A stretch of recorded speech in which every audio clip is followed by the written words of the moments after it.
আসসালামু আলাইকুম এভরিওয়ান। নতুন একটি দিন শুরু হয়ে গেল, সাথে নতুন একটি বছরও শুরু হয়ে গেল। সবাইকে হ্যাপি নিউ ইয়ারের শুভেচ্ছা জানাচ্ছি।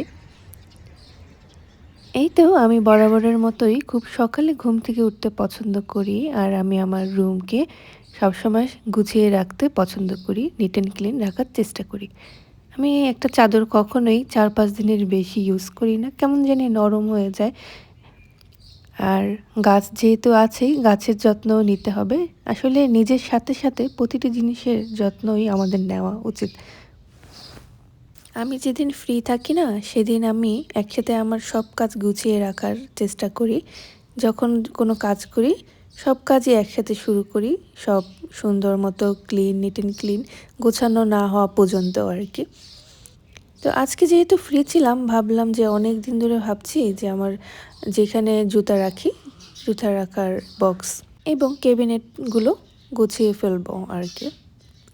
আর এটা আমার নিকের একটা শুজ। এটা আমি গত বছরে নিয়েছিলাম। আর আমি শু পরতে বেশি পছন্দ করি। অন্য পেন্সিল হিল বা স্যান্ডেল থেকে আমি শু পরতে বেশি স্বাচ্ছন্দ্য বোধ করি। আর আমি বক্সে রাখতে বেশি পছন্দ করি আমার সকল কিডসগুলো, জুতাগুলো। এতে ভালো থাকে আর কি, আমার কাছে ভালো লাগে। আর এটা আমি নিয়েছিলাম মেবি বাটা থেকে। এটা আমার অনেক পছন্দের একটা কিডস, ব্লু কালার আমার পছন্দ। আর এই যে আমার সকল জুতার কালেকশন এখানে। শীতের জন্য পিঙ্কটা নিয়েছিলাম আর কি। এদিকে আমি আজকে ভাবছিলাম, সব সময় তো আমি আমার নিজেরই যত্ন নেই। আমার কাছে হঠাৎ খুব খারাপ লাগছিল যে সবসময় তো নিজের যত্ন নেই, আশেপাশে অনেক বিড়াল কুকুর এদেরকে দেখি, এরা খাবারের জন্য অনেক কষ্ট করে। আসলে সহজে খাবার পায় না। মানুষের তো বলতে পারে মানুষের মন খারাপ থাকে, কিন্তু খাবারের কষ্ট মানুষ কমই করে পশু পাখির তুলনায়। তো আজকে ভাবছিলাম যে তাড়াতাড়ি করে এই জুতোগুলো সবগুলো এগুলো পরিষ্কার করে লাঞ্চ করে শাওয়ার নিয়ে আজকে আমি বিকেলে একটু বেরিয়ে যাব। এই কিটসটা আমি এখনও ইউজ করিনি, এটা আমার অনেক পছন্দের, এখনও বক্স করে রেখে দিয়েছি। এটা বেবি ইয়েলো কালার, এটা আমি সেলোর থেকে নিয়েছিলাম। এই তো আমার মোটামুটি সব শুজগুলো ক্লিন হয়ে যাচ্ছে। এগুলো আমি সব বক্সেই রাখবো, আমি এভাবে ওপেন রাখবো না, তাহলে হয় কি ধুলা পড়ে সহজে নষ্ট হয়ে যায়। এই হিলটা আমি বেশি দিন ইউজ করিনি। আর এইটা আমার সবচেয়ে পছন্দের একটা হিল, এটা আমি নিয়েছিলাম রেভ থেকে। আর এগুলো শীতের জন্য নিয়েছি, যদিও এই বছর কেন জানি দেখলাম যে শীত পড়েনি। খুব অবাক লাগলো, অন্যান্য বছরের তুলনায় এবার শীত লাগছেই না, একদমই না। এই তো আমি কিডস যেহেতু বেশি পরি, কিডসগুলো আমি সামনে রেখেছি, এতে হাতের নাগালে সহজে আমি পেয়ে যাই। স্যান্ডেল কম পরা হয়, তবুও পরি মাঝে সাঝে যখন মন চায়, যে ড্রেসের সাথে যেটি ম্যাচ হয়ে যায় সেটি পরি আর কি। সব গুছিয়ে রাখলে হয় কি দরকারের সময় সহজে পাওয়া যায়, ঝামেলা হয় না, সময় বাঁচে। এই পাশেও আমার কিছু জুতা আছে। তো যেটা বলছিলাম, যে ভাবছি যে আজকে দুপুরে বা বিকাল দিকে একটু বেরিয়ে যাব। কুকুর বা বিড়ালকে এদেরকে খুঁজে এদেরকে খাবার দেব ভাবছি। অনেক সময় দেই, আমার আব্বু আম্মু সব সময় দেয়, আমিও দেই।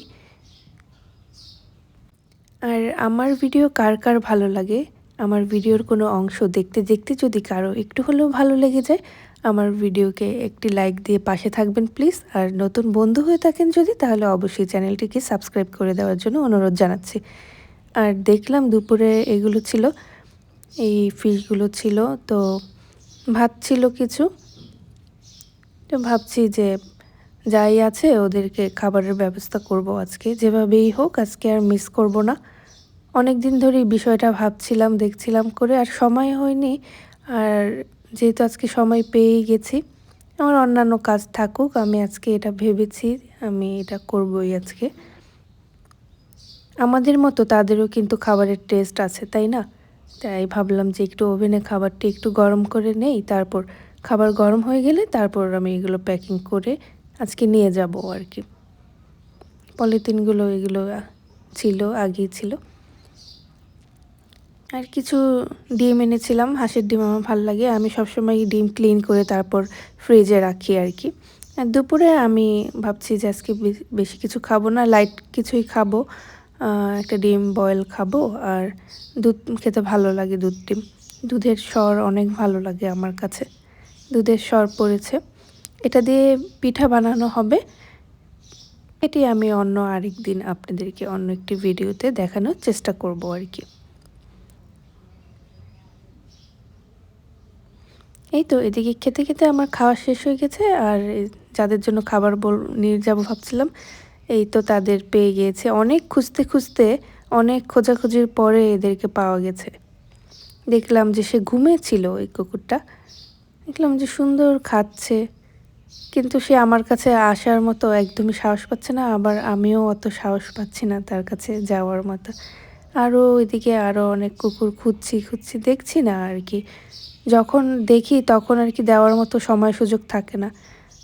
এখন দেখলাম যে ভালোই সে খেয়ে টেয়ে ভালোই ঘুম দিচ্ছে, খুব আরামের ঘুম। তারপর একটু পরে দেখলাম যে সে মেবি আর একটু খেতে পারবে। আমার কাছে দেখলাম যে আর কুকুর আসছে না, তো আমার কাছে যা ছিল ভাবলাম একজনকেই ভালো মতো পেট পুরে খাওয়াই। সে যেহেতু আছে তাকেই দেই, কি আর করার। আর কুকুর যেহেতু দেখছি না, সে অনেক হাংরি ছিল আসলেই, ক্ষুধার্ত ছিল সে। তারপর দেখতে দেখতে দেখলাম যে আরও কুকুররা আসছে, তখন আমার কাছে ভালো লাগলো সে সবাই একটু একটু করে সবাই খাক। আরেকদিন আরও বেশি করে আনবো। এদেরকে খাওয়ানোর মাঝেই না আমি অনেক তৃপ্তি খুঁজে পাচ্ছিলাম যে কিছু একটা তো করতে পারলাম, একটু হলেও তো তাদের একবেলার খাবারের ব্যবস্থা করতে পারলাম। আর এদিকে বাসার সামনে আসার সময় দেখলাম যে ঘোড়া। আর এই বাবুটা প্রায়ই আমার কাছে আসে, সে আমার কাছে আসলে আর যেতে চায় না। আমার অনেক ভালো লাগে তাকে, অনেক আমি পছন্দ করি। সে খুব সুইট। আর আরেকটা বাবু আছে, সেও আসে মাঝে মাঝে। আজকে আমি তার কাছে গিয়েছিলাম। আজকের মতো এই পর্যন্তই। আল্লাহ হাফেজ। দেখা হয়ে যাবে নতুন কোনো ভিডিও নিয়ে, নতুন কোনো আয়োজনে। সেই পর্যন্তই সাথে থাকতে হবে। And take care. Bye by.